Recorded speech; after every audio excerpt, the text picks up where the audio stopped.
Welcome to Not Made. I'm Rachel, and today is going to be the biggest hodgepodge of video ever, probably. I'm going to go over some of my makes. We're going to talk about markets upcoming. We're going to do some pricing. I'm going to give you a little peek behind the scenes of how my pricing for vibes goes. And maybe talk a little bit about some crochet drama. I don't know, we'll see. But for right now, I'm going to throw back to whatever video footage I had previously, because I know I have some, maybe, and then we will just go forward from there. Hello. Let's do a little car haul, shall we? I just got done shopping at Michael's because I needed yarn for a pattern test that I just got approved for, or okay, someone pulled up and they're talking too, so I don't feel quite so awkward. Anyway, I needed some yarn and I needed an excuse to go to Michael's and look at their yarn, so here I went. So I'm going to show you what I got, and then I need help. Alrighty, so I'm jumping on the demi pearl bandwagon. This is the first time I've ever purchased this, so I've seen people make stuff with it. It looks amazing. I like the texture of it, so we'll see how it goes. I got these two, and I got this one because I've been looking for some yellow yarn, and I just can't seem to find a really nice yellow. Also, we'll get to that in a second. These were on sale, or maybe they weren't on sale. They were $9.99 a skein, which seems okay of a price, I think. It's 250 grams. It is a thicker yarn. What are they calling this? They're calling it a 6. I haven't used it yet, so we'll see. We'll see what it works up as. But what was on sale, and I did not know, was the Bernat. So I did get the Mystical. I like this yellow. I got the yellow and I got the blue. I want to make a few more minions. Is this the right blue? I couldn't remember. There was another blue that was like a tealish, bluish. And I was gonna grab that at first, and I was like, is this it? Or did I use this blue? I think I used this blue, because I feel like it looked more like Jane's. Anyway, I'm gonna make a few more minions with that, and then I also grabbed the, this, because here's my question. This is what I need help with. I cannot find good oranges, like a good, decent, bright orange. This is Bernat, and it's orange leaf, I wanna say, is what they call it. Yeah, what is that? Orange leaf? I guess maybe like a fall-ish autumn color. And then I got this one in demi pearl. These were, and this is cinnamon stick, which to me is a, you know, a very fall autumn color, but it's not the bright orange that I'm kind of thinking of. So I need somebody to tell me where I can get. I did look at Amazon for the Premier, because I haven't purchased any orange colors from Premier, and I don't want to do another Premier order because I feel like I have to buy enough to get free shipping. But I did look on Amazon, and they do have the 3-pack of the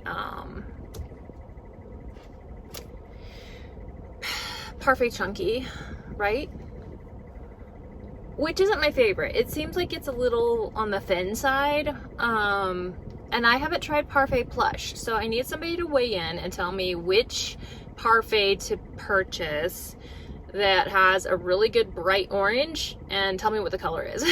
Because it's really hard for me to tell looking online at the colors. And I love these, I do absolutely love these, but they just don't lend themselves to certain projects that need a super bright orange, you know what I'm saying? So yeah, I need help with the oranges. So if you could shoot me your best recommendations in the comments, that would be fantastic. All right, so that is my yarn haul that I definitely did not need. Well, I actually did need 2 of these colors for the pattern test that I'm doing, but I definitely did not need the rest. And what I do need to do is go through my yarn stash and de-stash stuff and figure out how to whittle that down, because I tell you guys it's getting out of control, but like it legitimately is. And then here I go shopping and I get more yarn. Yarn therapy is expensive, and also it takes up a lot of space. So I gotta get a handle on that. But anyway, for today, I'm just gonna celebrate the fact that I have more new yarn that's pretty, and yeah, we'll just go with that. Okay, so for this upcoming market season, I know that I don't want to use my same packaging that I was using for mystery bags. This was fine, but I'm either going to not have mystery bags at all, or I'm going to, oh my goodness, wow. This is crazy. I can't even cut through this. What in the world? Or I'm going to get those little boxes that people use with the question marks on them. They just look a little bit more intentional. So this was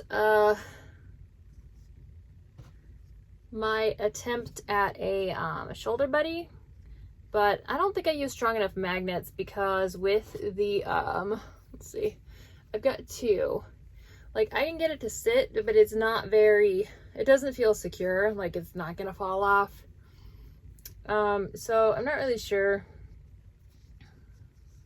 what to do with that, but anyway, I think if I do the mystery boxes, sorry about the paper sound, we're gonna open these in just a second, but I'll spare you all of that noise. What I'm gonna do is, if I get those boxes and I decide to do mystery items, I'm going to do something specific for the mystery item. Now, I haven't decided what I'm going to do. I've been looking at little character versions like this and kind of thinking that this might be a good thing to do for mystery boxes. But I don't know yet. I also have saved a pattern that has actually a two-part pattern that has little mushrooms with different kinds of hats. Like there's a frog hat, there's a giraffe hat, there's like a blueberry hat, like there's a bunch of different hats. I know people do like the chicks in the hats. I thought this was kind of a cute idea, but I don't know. I might save that. I might see if I can find some more characters that are about this size, because this is, my mystery bags were like $10.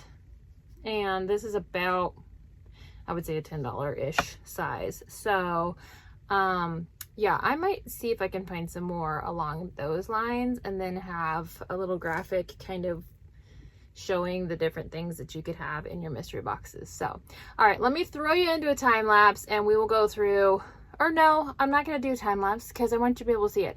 I will speed it up, however, when I'm editing. But I'm going to take the sound out because I don't want to listen to me rip all this open or cut it open, and I'm sure you don't either. So let's do that. That way you don't have to be subjected to that horrible sound. And you can still kind of see, because, you know, it's hard to see things in a time lapse. You won't actually get the full effect. All right, here we go.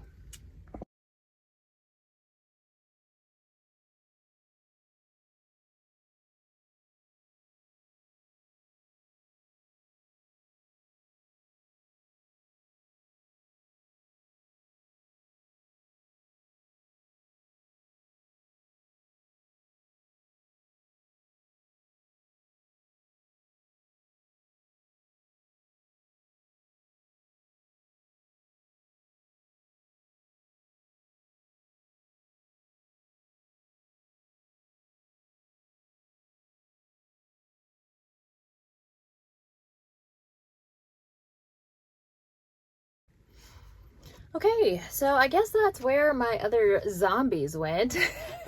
I had forgotten that I put them in mystery bags. So these were some of the original zombies that I made. And then, of course, if you saw my alphabet challenge, you saw the updated zombie, which is quite a bit larger. So now I'm conflicted because what am I going to do about pricing? I'm actually thinking, because all of these, except for the zombies, those were two. But all of these are one-off things. So I've got this little like octopus thing. I do not remember what pattern this one was. One of these little loaf kitties. I had several of these at one point in time, and this must be like the last one. I kind of like a purple cat. I know some people don't like it, but I think it's cute. It's made with a velvet yarn, so it's quite soft and very small. So, actually, I might make some more of these because I need some cats for the rescue market. That's a good idea. I'm glad I opened these. I've forgotten about some of them. These were just two, so the stingray and the whale were just two, more of like a $5 item that wasn't, I don't know why. I maybe just had one left of each. I'm not sure why it went in a mystery bag, but I'm just going to put this back in the $5 bin, and it can just be whatever. This was one of the little free patterns for, I think it's Mochi, the capybara. And it turns out quite a bit smaller than I was expecting, so I'm not going to make more of those. This was a All From Jade little ladybug thing. I think it's cute. And this was a Mochi monster, which I don't even know what that means. So, okay. Oh, goodness. And then, of course, I've got this guy. I might do a, I'm going to separate this one because I think I'm going to make more of those little cats. I might do a, what do they call it? Like a Misfits bin? I don't know why you call it Misfits though, because help me find another word, okay? I don't like the term Misfits bin. Like, I understand that that's something that people use, but to me, that gives a connotation of there was a mistake here. Something was wrong with this pattern. And there's nothing wrong with any of these. They're just, I'm not gonna have multitudes, although I do have two of the zombies in here. You know, things, and I've been trying to consider this too, things that are like one-off items that I don't plan on making like a bunch more of or more ever. If I wanted to put those together without calling it clearance, because I don't want that vibe either, but I don't want Misfits. So help me figure out a word. Okay, I need help with that. Yeah, I don't know. I'm sure it will come to one of us. So if it comes to you, put it in the comments so I can know what to do. All right, so that is the end of the bags, the mystery bags. I'm going to try to do something different with that. So whether it happens for the next market season or not, I want to do something different. I don't want to have to keep hauling these. They look awful anyway. They kept getting crumpled. Every time I move them back and forth between, I tried, you know, I kept them in their own little bin and stuff, but still, you know, they're going to get squished. So that's what happened. They just weren't looking great. So I'm going to do something different. And yeah, we'll see if we end up with mystery items for the next market. But that was kind of fun going through the mystery items. All right. Alrighty. So let's get into the makes that I've done so far. I pulled a paper from my to be made bun challenge, and I got Billy the goat, and here he is. He's actually so adorable. Fun fact, I don't know if y'all knew this about me, but I used to have a little homestead. We had goats that we milked. Well, I did. One of my sons also was a very good goat milker. We had a goat herd, and let me tell you something. Goats are a vibe, but they will make you crazy, let me tell you. So yeah, we had goats, we had rabbits, we had chickens, we had a flock of guinea hens. If you ever want a really great pest control, guineas will do it, but they're also extraordinarily loud. So anyway, that was back in a former life. But anyway, it was kind of fun doing Billy. I enjoyed putting him together, and I enjoyed the fact that he does not smell like a billy goat. So if you've never had that fun experience, you're missing out, let me tell you. How he was constructed is like a regular bun. Arms and legs are crocheted first, then they are crocheted into the round. The muzzle is done separately. Sorry, I'm a frog today. It was supposed to be white and I just missed that, but I don't mind. I think he looks good this way. So I like to sew the muzzle on before I finish the head and stuff it. So the ears and the horns are crocheted separately, and those are sewn on. The muzzle is sewn on, and the tail is surface crocheted after. So, and then you go back through and you put in the little acrylic for the beard. And I added a little to the tail as well, because I had some left over when I trimmed it, so that worked out perfectly. But Billy was a great little make, and that's one more down for my bun challenge, which I need to seriously get on. What else did I make? Let's talk about a couple of the pattern tests that I've done recently. I need to pump the brakes on those because I've got to, I gotta focus on the markets. We'll talk about that in a second. But I'm gonna go with the furthest one back. This has been released now, so I can share her. This is Sadness Wanderling. It is a pattern by Sassy Wolf Crochet.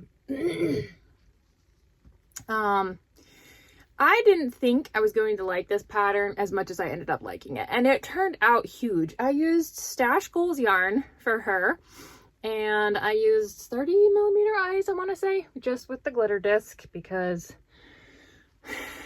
I don't paint eyes. And also I watched Robin at Knotting Hook Crochets talk about the eye cracking issue with some of the AliExpress eyes, which I've never gotten eyes from AliExpress. I was thinking about it. I've just purchased mine on Amazon, but after listening to that whole thing, I was like, oh my goodness, I don't think I trust it. So anyway, let's talk about her. She's worked from, let's see, arms and legs first, and they are crocheted in.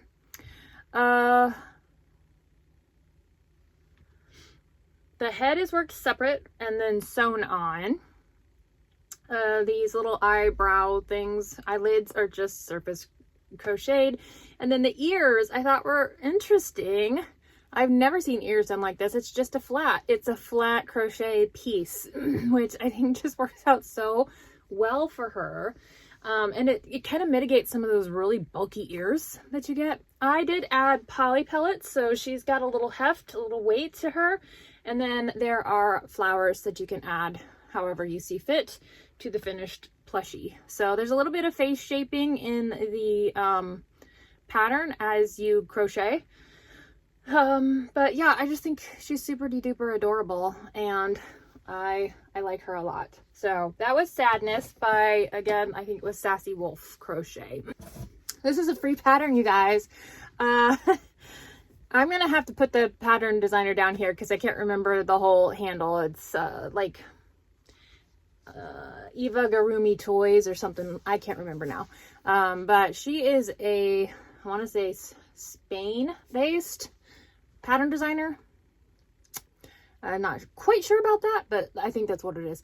Anyway, this is a free pattern, a free PDF actually. So go and get you one because this guy is so fun. It's a no-sew pattern, so it's completely no-sew. Arms are made first, and of course you start with the legs, attach them together, work up to the neck or area. You will attach the arms as you go, and then the head is worked, you know, into the body. So she also has a template on the pattern that you can print to cut out these felt pieces. And then I just found I found a graphic online. She has a, in the pattern, there is a part for the spider. So you can actually crochet it on, but she also said you could use felt if you want. So since I already had the felt for the eyes, I went ahead and found a little graphic online, and I just cut it out for the spider. So these were glued on with that horrible smelling E6000 glue. Is that what it's called? I don't know. I've got it in a bag. But yeah, I used, for the very first time ever, Demi Pearl. I like it. I like it a lot. So he turned out kind of large, and I think he's great. All right, on to the last pattern test that I did, which I did this one for Stacy at Apple Tree Boutique. Stacy Makes on YouTube. I had actually messaged her last week sometime and said, do you have a pint-sized pal puppy in the works by chance? Because I've done her pint-sized pals. Let's see. I think I had one on the last, yeah, I had the gator on the last video, maybe. I've done the sheep, and I purchased her cat, her little kitty.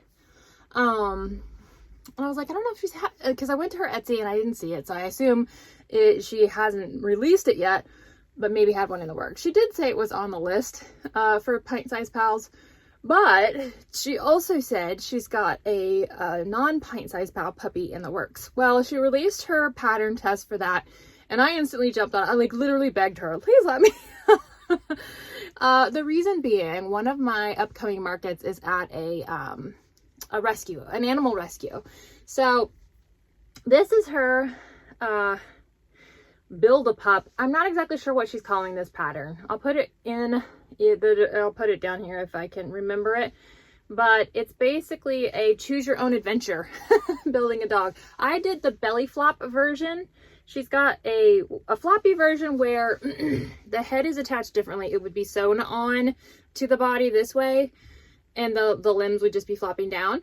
Or she's got this like splooting, it's like belly flop version. This was the one I wanted. So if she never gets around to making a pint-sized pal, I'm totally okay with it because I just love this guy. So anyway, how he's constructed, and I'm not sure when he's being released. It's not yet, but maybe by the time I ever get this video up, whatever. Who knows when, but I will put it in here, the release date. I'm sure it's in the notes somewhere. So how he's constructed. Now, I say it's a choose your own adventure because you can go back actually and look at her video from last week. Who knows when it will be when you see this. Okay, go back and look at her video where she's talking about her puppy pattern, because there are, I think she said like over 10,000 possible combinations that you can make with this pattern. So you start with the feet, and I just did the plain feet. She's got 2 colored feet. She's got feet with spots. Okay, so there's multiple options there for the feet. Just start with the feet. They're crocheted in as you go. The body, I believe, is basically the same construction for both of those, whether you do the belly flop one or just the floppy body. Floppy, I can't remember what she calls it now. Anyway, the one where the head is sewn in. If you do this version, there's no sewing. It's all crocheted in, which, I mean, the technique for the ears is just fantastic. So I'm getting ahead of myself. The body style is the same, but there's different versions for that as well. You can do spotted, you can do, whatever. She's got multiple options there. There are 3 or 4, I can't remember now. I feel like there's 4 options for the tail. And there are multiple options. I don't even know. I couldn't even guess for the ears. I know that there's like short floppy ones, there's long floppy ones, there's just regular triangle ones, there's 2-tone triangle ones, 2 color, there's multiple ear options. Okay, and then as far as the head goes, there's also multiple head options. I did the 2-tone head. When I was putting the head together, I thought, oh my goodness, it looks like a bear. I didn't choose wisely, but I think it came together in the end. The ears really helped. So yeah, there's just so many options for this, and I want to make several because 1, I love this body style, the little splooty floppy guy, and 2, I'm trying to bring some things that are like rescue pet themed to the market that I have for that. So this was a fun pattern, and I'm excited to do some more of these guys. And then I'm going to make some of the pint-sized kitties, since I purchased that pattern, and have them kind of together. The kitties and the puppies will be most likely similar price points, I would assume. So those were the pattern tests that I did over the last couple of weeks. I thoroughly enjoyed all of them. The Spider-Man, the Spider Guy, Sadness here, and the belly flop puppy. So those were that. Moving right along, to go along with the idea of the rescue, I came across one of these little loaf kittens that I made, and it was in one of the bags that I opened, my mystery bags, because I'm phasing those out and gonna maybe do mystery boxes. I haven't decided yet. I need to decide, as that's coming up pretty quickly. But this is a free pattern from Stitch by Faye, one of those. And I went ahead and did 2 more. I did these while I was on the road. Not on the road literally, but like I was gone from home because I went to my parents' 50th wedding anniversary weekend. So that was a lot of fun. So I just made up these two. These guys are quite a bit larger than the other one because this one is in this one is in Bernat Velvet and these are in Premier Stash Goals. So I made those two guys, I made those two because I wanted something that would be in a smaller price point. I was looking for like the $10-ish feel for items. Now, even though the size is different, I'm just going to have them all together in the same price bucket, basically. And they were not exactly ticking the box for what I wanted. I kind of feel like the craze for loaf anythings has passed. So, and I don't know if this pattern is any better, honestly, but I'm going to try it. Who is this by? Yarn Society. Okay, so I continued looking because I was trying to find a puppy that I could put with the same price bucket as these like little loaf cats. And I wasn't finding what I was looking for, but then I remembered Yarn Society. And so I went and looked at her page. Sure enough, she has a little pocket pup. And I made this guy, two of them actually. I made them in Retro Velvet from Premier. This one I gave a little tongue. Can't tell if you can see it. Can you see it? I never know if it's focusing. So I will tell you how I changed this pattern. First off, this pattern has no little muzzle like I added. Okay, so I figured out, I mean, obviously you start from the top down, and because of that, the ears are crocheted in. It gave me a perfect way to line up this middle section, and I just did a couple mini bobbles in the front to make the little muzzle because I really feel like it needed it. And then I just went over the top with the yarn to make a little nose, and then I did a little tongue on this one. I didn't do a tongue on this one. You have to tell me if it needs it. Like, do we need the tongue or can we be without the tongue? It's one less thing to crochet or to embroider. But anyway, and then it's worked down and the feet are just bobbles. I did add a tail that was not included in the pattern, but I just figured the little puppy needed a tail. Okay, so these guys work up fairly small. I'm shooting for something in the $10 category, okay? This and this both are similarly sized because they're made in Retro Velvet. Most of the Yarn Society patterns that I have taken to markets previously, and she's got a lot of fun little quick market makes. I've priced them in the 12-ish, these pocket pal size things. I had some pigs like this. I made her fox, and at Christmas I did her reindeer. And I priced them all at the $12 category. I'm going to be pricing these at $10 for the rescue event because I haven't, they move very slowly. And I don't know if it's the price point or just the product itself. So those are the pocket pups. And then, of course, she had a pocket cat. Now, look at the difference in size here. This was made with Bernat Mystical. This one does contain the tail as part of the pattern. I shortened it because it was going to be this massively long tail, and I was like, I don't need that.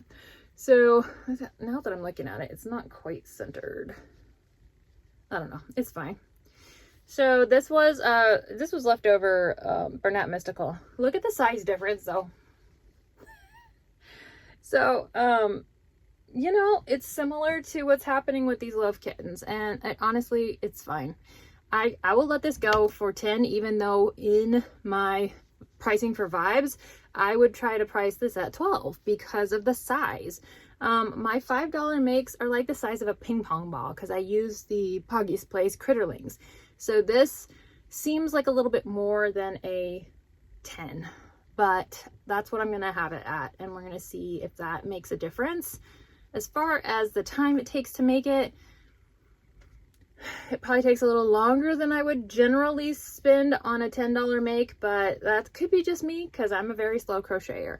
By the way, Bernat Mystical is literally the softest Bernat ever. Like, this is so squishable and fun. It's almost, I mean, you can't beat Velvet for softness, but like this is super duper squishy and soft. Anyway, that was it. That was it for my makes since whoever knows when. I actually had this thing done before I put out my last video, but it was not released yet, and she had asked us to not post anything about it until it was released. So but yeah, so oh wait, no, sorry, there's one more. Oh, how could I forget? I just made this guy last night. This is the pumpkin guy from Dr. Choco, I believe. It's a free pattern on Instagram, and I just think it's super adorable. I put in these big, gigantic, huge eyes because I really want it to grab attention, kind of like the onion that I did for the alphabet challenge. So these are 25mm eyes, and yeah, he's just a cute little squatty body pumpkin, and I think it's gonna be a fun little make to have on the table. I want to do several of these. I'm just gonna give them different color eyes. Thought, you know, purple might be good for the Halloween vibe. So we'll see what I got, because all you have is the glitter discs. So all right, but yeah, so that's my makes. Let's get into some other stuff. Okay, little pivot. I was going to do a whole segment on pricing, and I did record it, but it's making this video a little too long, and I think it can kind of stand on its own or be added into the next video with whatever makes I make between now and then. So that will be coming up in a future video. But I wanted to talk about a couple of things first. One is my upcoming markets. So I suddenly got like a ton of markets, and I don't know if this has ever happened to you, but I applied for a bunch of different markets because you don't get into everything you apply for. And then suddenly I did with a whole bunch of things. So there is a farmer's market that's run by a botanical garden that's in this town just like 30-ish minutes from me, and in Arizona that's a short drive. So I applied for that one. I hadn't heard back for several weeks. I just assumed, okay, it's fine, it's whatever. And then I got an email, and it was like, you know, thanks for applying, you try again sometime or whatever. It was very vague, as in I didn't know if I was actually being denied or if I should be like waiting to see if I got accepted, because it wasn't worded well. So I was just like, okay, whatever. I had already booked the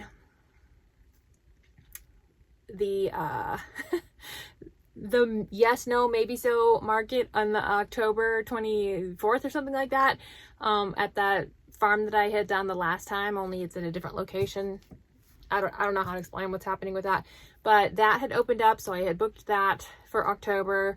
So I was like, it's a fine. And then I booked the rescue for November, and I had booked a even closer market at a high school for also November. So there's gonna be 2 weekends in November. So anyway, then the next day I got this email, and it was like, I'm sorry about that previous email. I don't know what happened. I just accidentally sent it. You've actually been accepted. Now you can go and pay for the days you want to do the farmer's market. And it's a $50 booth fee.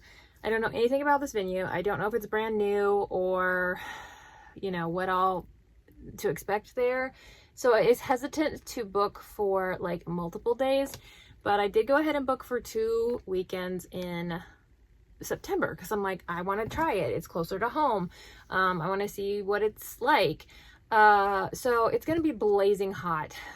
September 5th is going to be my first market there, and then I'm out of town for a couple of weekends, and then I will do the last weekend of September as well.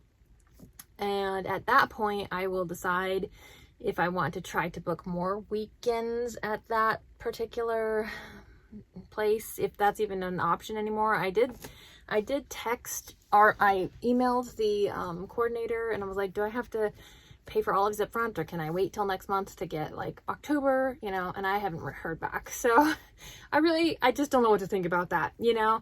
But I also am hesitant to overextend myself to a event and a coordinator that I'm not familiar with.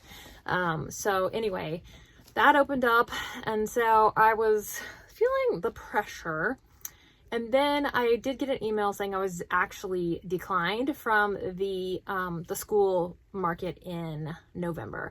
And that was great because they were like, you know, we've already had several people apply who do crochet crafts, and we want to limit the amount of people who do that. And I super duper appreciate that because I've been at markets where they're just like, come one, come all. And then you're there, you know, in whatever environment for however many hours, and you don't sell anything because there's 72 other people with products the same as yours. So that opened up November a little bit.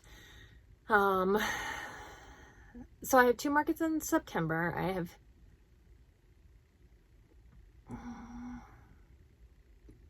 one market in October, one market in November, and then my Christmas market, which is a 3-day market in December. Is that it? Because that one canceled. That might be it. So anyway, it feels like a lot coming up, especially considering I haven't had a market since April? Was it April? I think it was April. Yeah, April was my last. So no, I have 2 in November because I have the one after Thanksgiving, that Saturday after Thanksgiving. So I am going to need to get organized and figure out what I need to prioritize making for each of those markets. And including in that is I need to just go through all of this inventory because I literally, even though I have it written down,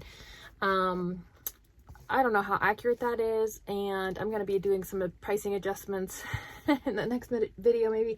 And I got to figure it all out. I also need to maybe set some things aside for certain markets and then maybe only bring part of my inventory rather than try to pack all of it in. I haven't exactly decided with that yet. So it's feeling like it all of a sudden turned into a really busy market season, and I wasn't exactly expecting that. But we're gonna just roll with it and see what happens. So stay tuned for all of that craziness. I'm sure it will be a doozy of a time. Okay, so I wanted to talk about the recent crochet drama that you may or may not be aware of. And while we're doing that, I'm going to be working on my swirly snake by Stacy from Stacy Makes at Apple Tree Boutique, because I need to get through some of these scrap balls. Yeah, anyway, so I will be kind of looking down because I have not mastered the art of crocheting and talking at the same time. I would put you down a little lower so you can kind of see what I'm doing, but like, does it really even matter? I don't think so. It probably doesn't. So most of the time I'm late to the game when it comes to any kind of drama online. I'm just not an online, you know, hanger outer all the time. So it's usually well past the initial thing when I see stuff. And most of the time I'm just seeing people who are making commentary about it later on. Anyway, I was, I guess I found out about this kind of drama, which I'm not going to say any names because if you don't know, it doesn't matter. And if you already know, you know who it is. But it's generally always going to be like accusations of copying people's patterns or stealing people's patterns, that kind of thing. That's what goes on when it turns into, you know, drama or whatever in the crochet and or knitting community. And, you know, I listen to some of those videos sometimes because I just like to see like what's going on out there. And sometimes they're interesting, but I've never been this early to the drama game and like kind of actually watched it unfold, because I actually do follow both of these people who were involved. And I learned about it from somebody else's video who were basically saying, you know, somebody got their patterns copied and you should make sure you support, you know, people whose original work it is and all of that. And I was like, okay, well, at that time I had seen the other person's post first, and I hadn't seen any of the posts that this other creator was crediting as the originals. So anyway, they both put stuff out on social media, which, you know, I mean, I guess you want to clear the air when there's accusations flying around, but also I don't think it really helps your position when it goes viral, when it's online, you know what I mean? And I just can only hope that I'm never in that position. I'm not a pattern designer, so hopefully I would never find myself in that position.